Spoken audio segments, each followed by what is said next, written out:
يلا يا جماعه نطلع بره، خليها تنام شويه. انا هفضل جنبها. طب اذا احتجتوا اي حاجه احنا موجودين تحت. اتفضل يا استاذ.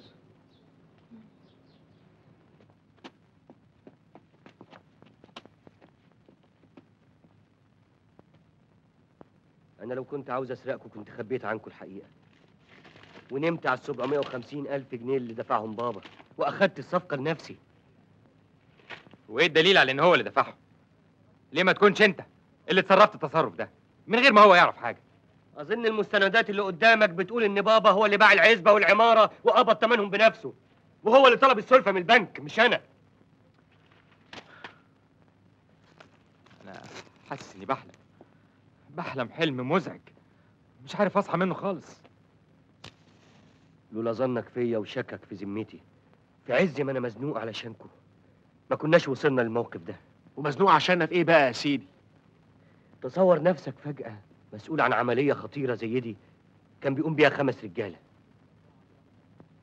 راح منهم 4 في لحظة واحدة. تشتغل ازاي؟ معرفش. انا اخر واحد اتوجه له السؤال ده لاني ما بفهمش في الاشغال اللي زي دي. من يوم ما راح المرحوم وراح معاه طلبة وابو دقشوم والدفاس وانا محتار. ابو دقشوم والدفاس، ايه الاسماء الغريبه دي؟ طبعا يا دكتور، مش عصابه، هيكون اساميهم ايه غير كده؟ ومحتار في ايه بقى يا معلم كمال؟ عشان مش لاقي رجالة قدامي.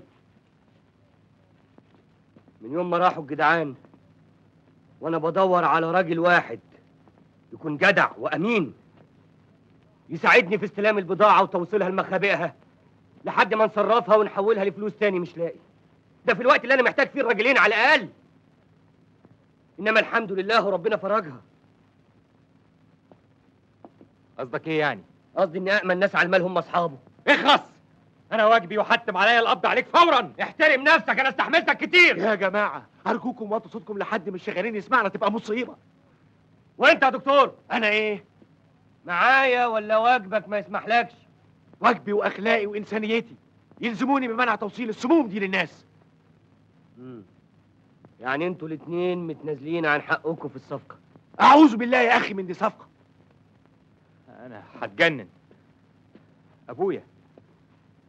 ابويا راجل البر والاحسان والتقوى يطلع كده؟ كل دي كانت اقنعه بيخفي بيها جرايمه. اخرس! ما اسمحلكش تمس ابويا بكلمة. البر والاحسان والتقوى كلها كانت صفات اصيلة النفس الطيبة وروحه المؤمنة. روحه المؤمنة ويتاجر في المخدرات. المخدرات نباتات زيها زي اي نوع من انواع العطار اللي خلقها ربنا. احنا لا تاجرنا في خمرة ولا في ربا ولا بعنا لحم خنزير. هو ده بقى اللي علمهولك ابوك؟ تزييف الشرع والدين تحت ستار التقوى وتدين الكذب. قلت لك احفظ ادبك وما تبقاش جاهل. انا برضو اللي جاهل. يا جماعه وطوا صوتكم، بلاش فضايح، ما تدوناش في داهيه.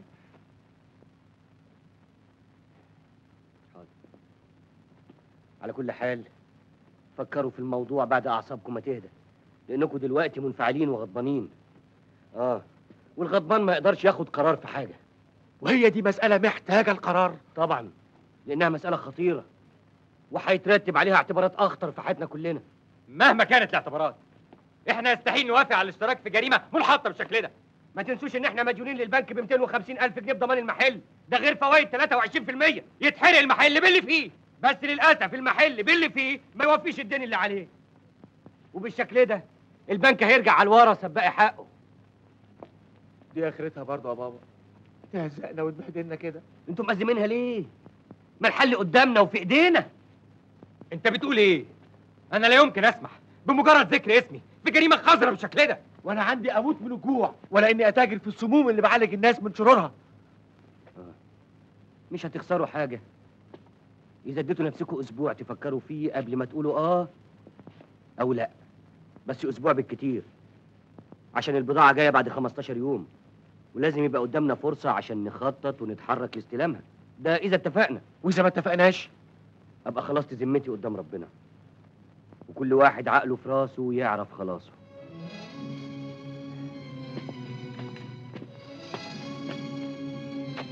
تصبحوا على خير. خير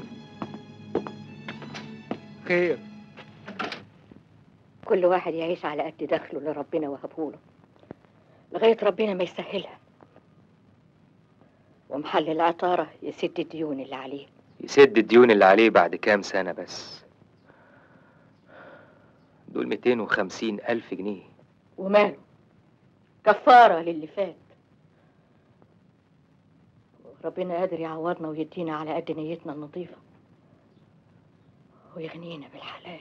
وهو البنك هيستنى علينا لغايه ما ربنا يسهلها؟ احنا خدنا السلفه على اساس نستورد بيها عطاره، ولازم نسدها بعد 6 اشهر بالكتير. يبقى نبيع السرايا دي وبتمنها نسد البنك. ونعيش فين؟ نرجع بيت المغربلين، البيت اللي اتولدته وتربيته فيه. ايه الكلام اللي انت بتقوليه ده يا امي؟ ازاي نرجع المغربلين تاني؟ عندك حل تاني يا دكتور؟ والناس هيقولوا علينا ايه لما يلاقونا افتقرنا كده مرة واحدة؟ الفقر عمره ما كان عار يا أستاذ. العار في فقر النفوس مش فقر الفلوس. طب ايه رأيك بقى في الواد سحوسة ابن خالتي؟ واد غلبان وأمين، يحفظ السر ويرضى بقليل. ده واد خرع بيخاف من خياله. انا يلزمني وحوش يكون قلبها حديد. حيرتني معاك. يا مليون خساره عليك يا ابو دقشوم، انت والدفاس وطلبه كانوا رجاله ياكلوا الحديد وهو مزنهر. ما تتعبش روحك، طلبك ده مش هتلقاه غير في العيال المخربشين بتوع السوابق. لا، كله الا السوابق. هم قدامي على قفا من يشيل، بس دول ما ينفعونيش. ليه؟ على رأي ابويا الله يرحمه، ان سلمنا من شرهم مش هنسلم من ريحتهم في مناخير البوليس. احنا عمرنا ما شغلنا سوابق معانا. طب والعمل؟ مش عارف يا روح، الوقت بيجري وانا واقف متكتف. طب اخواتك لسه بيفكروا. وهم معقول برضه يسيبوا ورثهم ده كله يضيع اوانطه؟ الله اعلم، مراكزهم مخلياهم مرعوشين واخر جبن. طب ما ينفعش نقوم بالشغلانه دي انا وانت؟ تعرضي نفسك للخطر عشاني. يا خبر، ده اللي راح يفداك، انا ملك ايديك. ربنا ما يحرمنيش منك. تقدر تقول لي ازاي هنعيش حياتنا سواء قلنا اه او قلنا لا؟ مش عارف يا شكري. انا محتار في المشكله المنيله دي.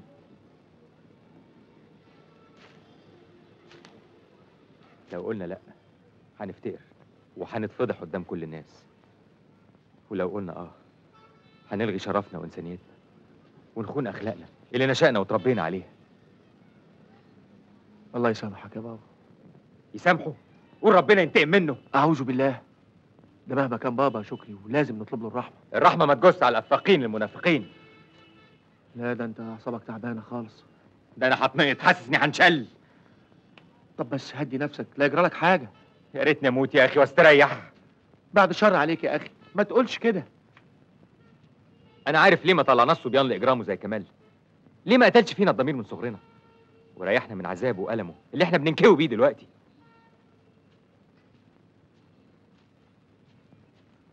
اهدى يا شكري، اهدى من فضلك. رفعنا على كفوف الراحه لسابع سما وحدفنا بأسود شيطان لسابع ارض.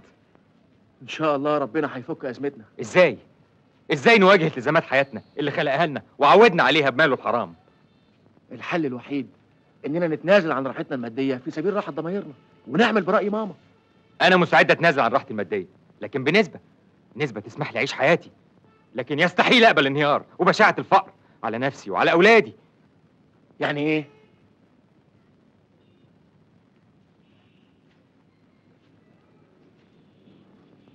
لو كنت مسؤول عن بيت وزوجه واولاد كنت عرفت يعني ايه يا دكتور. مفيش عذر واحد يخلينا نستمر في أكل الحرام مهما كانت الظروف. واقول لمجدي ايه؟ إذا كان بيحبك وشريكك مش هيهمه إذا كنت غنية ولا فقيرة. حتى لو قبلني على فقر، ازاي اغشه؟ ازاي اقدر اخبي عنه حقيقه من حقه انه يعرفها قبل ما يبتدي حياته معايا؟ مش يمكن يغير رايه لما يعرف اني بنت تاجر مخدرات؟ اللي ستر سره في حياته قادر يسترنا في مماته، وربنا يسامحه. الفضايح ريحتها بتبان مهما طال عليها الزمن. فريد انه عرف في يوم من الايام. هيكون موقفي ايه؟ هيكون موقفي ايه؟ المتهم يا فندم. متشكر. انت اسمك ايه؟ عاوز السيد أفؤوف يا بيه. انت بتتاجر في المخدرات يا عوزة؟ بتاجر وانا حته اللقطه يا بيه، ده انا غلبان. امال المخدرات اللي ظبطها معاك مفتش المباحث دي تطلع ايه؟ مش بتاعتي يا بيه، امال بتاعت مين؟ بتاع اصحابها يا بيه، التجار الكبار اصحاب الملايين. ومين هم التجار الكبار دول يا عوزة؟ ابو سيد ده كده اللي انا عاوز اعيش. قول لي هم مين يا عوزة؟ ما تخافش. يعني المعروف يا بيه، انا وراياكم لحم متعلقين في رقبتي ويعلم ربنا. ابو سيد ده بيه.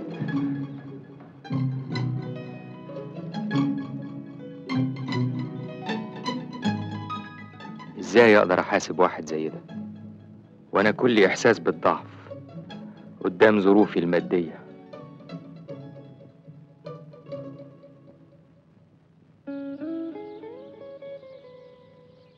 ايه؟ انتي سرحانه في ايه؟ لا مفيش. مفيش ازاي؟ عينيكي بتقول ان في حاجه مضايقاكي. ابدا. وهتضايق من ايه؟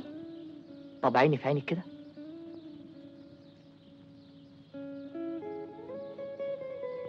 دي حكايه خطيره قوي.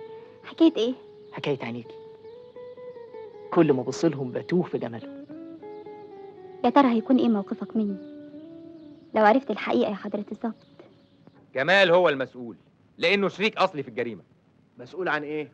يجيب لنا حقنا ونصيبنا لغايه عندنا. نصيبنا في ايه؟ الله، في مال ابونا. مال ابونا الحرام. انا فكرت ووصلت النتيجه. نتيجه ايه؟ افرض ان بابا ما كانش باع الاملاك ولا سحب رصيده من البنك ولا يداين المحل ومات قبل ما يطربقها فوق دماغنا بالشكل ده، كان هيحصل ايه؟ مش كان طبيعي هنورث كل حاجه ميراث شرعي على سنه الله ورسوله؟ اه طبعا. والميراث اللي كنا هنورثه ده مش كان بالنسبه لنا هيبقى حلال 100%؟ اكيد، لاننا ما نعرفش مصدره. هنفرض بقى ان احنا ما نعرفش مصدره لغايه دلوقتي وهنسيب كمال يتصرف. ايه اللي بتقوله ده يا شكري؟ ما تعقدهاش بقى يا عادل، انا ما صدقت وصلت الحل ده بعد تفكير مرير. وهو ده حل يا استاذ؟ بصراحه انا ما اقدرش على بهدله نفسي وبهدله اولادي. وتربي ولادك بمال حرام؟ ما انا برضو فكرت في المساله دي ووصلت فيها النتيجه. وايه هي؟ انا معاك ان المال ده حرام 100%، كويس انك وصلت للنتيجه دي. لكن حرام بالنسبه لمين؟ تقصد ايه؟ المال ده حرام بالنسبه لبابا وبالنسبه لكمال بس، لانهم هم اللي تاجروا في مخدرات. انما احنا ايه بقى؟ ضحايا ابرياء ما ارتكبناش اي جريمه في سبيل الحصول على مال حرام. انت جرى لعقلك حاجه يا استاذ؟ ولا عايز تحلل الحرام باي شكل؟ الحرام احنا ملناش يد فيه، وانما الاعمال بالنيات، وربنا عالم بنيتنا النظيفه وظروفنا المهببه. يعني تفتكر ان ده ما بقاش تلاعب وتزييف في الدين والشرع اللي بنعيب عليهم بابا؟ لا مش تلاعب. ازاي بس يا استاذ؟ مش ربنا سبحانه وتعالى حرم علينا اكل الميتة والدم ولحم الخنزير؟ ايوه. افرض انسان تاه في الصحراء وكاد ان يموت جوعا وما لقاش قدامه غير غزاله ميته، ياكلها ولا يسيب نفسه يموت من الجوع؟ بصراحه انا ما اعرفش ايه حكم الشرع في الحاله دي. ياكلها، ياكلها وياكل ابوها. طيب ما تيجي نسال واحد عالم يفتينا في الحكايه دي. هي دي محتاجه فتوى؟ ومن اضطر غير باغ ولا عاد فلا اثم عليه، ربنا قال كده. يعني انت شايف كده؟ طبعا، امال عايزنا نتهزق ونتفضح قدام الناس؟ بس انا خايف. خايف من ايه بس؟ يا شكري، يا شكري، دي لعبه خطيره. كمال هو اللي هيلعبها لوحده، دي شغلته. احنا علينا نقبض نصيبنا وبس.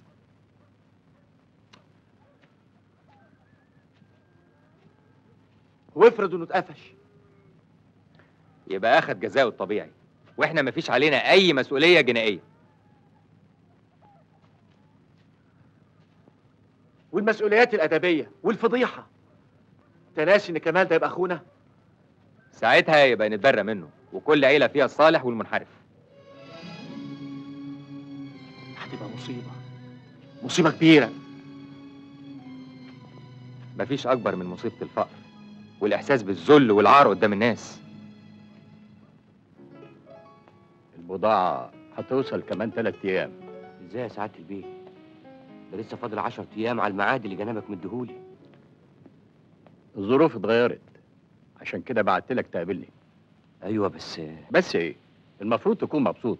صراحه انا لسه مش مستعد لاستلامها.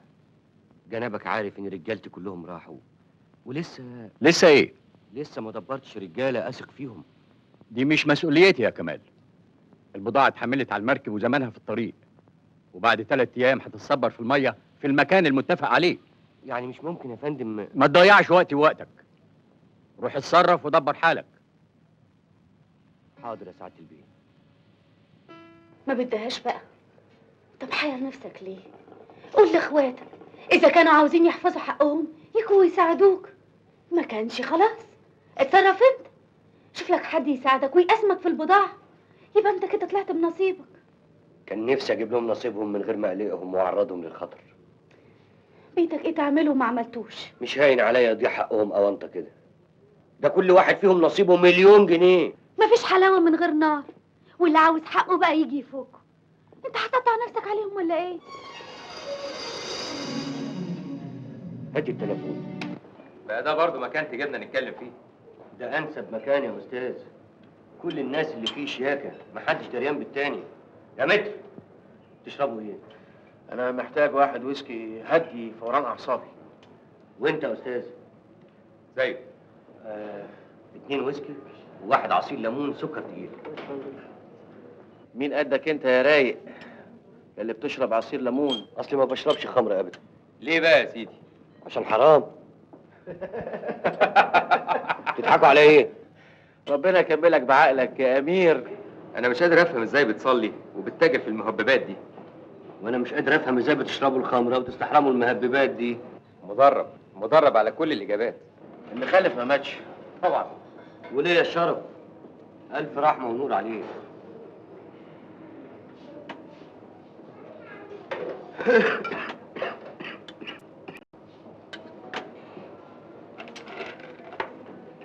ندخل في الموضوع. انت عايزنا في ايه؟ عاوز اقول لكم ان الوقت ازف والبضاعه هتوصل كمان 3 ايام. طب ما تتصرف. لوحدي ما اقدرش، لازم حد يساعدني في الاستلام والتخزين. طب ما تجيب حد يساعدك. مش لاقي. مش لاقي يعني ايه؟ ما البلطجيه والمجرمين مالين الدنيا. 3 بمعرفتك تكون ضامنهم عشان ما يلعبوش بينا. انا برضو اللي اجيب لك. يا افندي انا راجل مسؤول، فاهم يعني ايه راجل مسؤول؟ بلاش انت، الدكتور يشوف لنا حد. ما تقولش الدكتور ملوش اي صله لا بالبلطجيه ولا بالمجرمين. مين قال ان احنا عايزين مجرمين؟ احنا عايزين ناس نضاف مالهمش اي سوابق. يعني اجيب لك 3 من ملائكه الرحمه يساعدوك في تهريب المخدرات؟ صوتك يا اخي ما تبقاش مجنون. ما هي حاجه تجنن فعلا. طب والعمل؟ اتصرف يا كمال. ازاي؟ يعني هتسيب حقك يضيع؟ انا حقي برقبتي ومش ممكن افرط فيه ابدا. دول 1,000,000 جنيه. طب يا اخي ما تجيب لنا حقنا معاك. يا ريت. انا كنت اتمنى اجيب لكم حقكم من غير ما احطكم في مواقف زي دي. صدقوني ده انتوا اخواتي وماليش في الدنيا غيركم. طب ما تنقذنا من المصيبه دي يا اخي. انا مش هقدر انقذ غير نصيبي ونصيب الولايه، امي واختي ليلى. عجايب يا اخي، واحنا كخه؟ يا سيدي اعتبرنا من ضمن الولايه وارحمنا. يا جماعه حاولوا تفهموني. انا قدامي ناس تساعد مش لاقي. الله، امال بتهرس فينا كده ليه؟ بس يا دكتور الناس دي اجرتها 50% من الصفقه، يعني هياخدوا 2,5 مليون من 5 مليون. 2,5 مليون؟ ده جشع واستغلال. وبرضه ما اضمنش العابهم وحركاتهم لانهم طماعين والغدر في دمهم. يا دي المصيبه السوداء. انتوا مأزمينها ليه؟ المساله بسيطه. طبعا، ما هو شيء مش جديد عليك. كل شيء في اوله صعب. المهم ان احنا نخلص وكل واحد ياخد حقه وننتهي. ما احنا هننتهي فعلا. انا شخصيا بقى منسحب من اللعبه دي. بصراحه انا مش قد اللعبه دي. عن اذنكم. على فين؟ هروح. اقعد يا اخي انت كمان خلينا نتفاهم. هي بقى فيها تفاهم. اقعد بس اشرب لك كاس. اطلب لي كاس بسرعه كمان.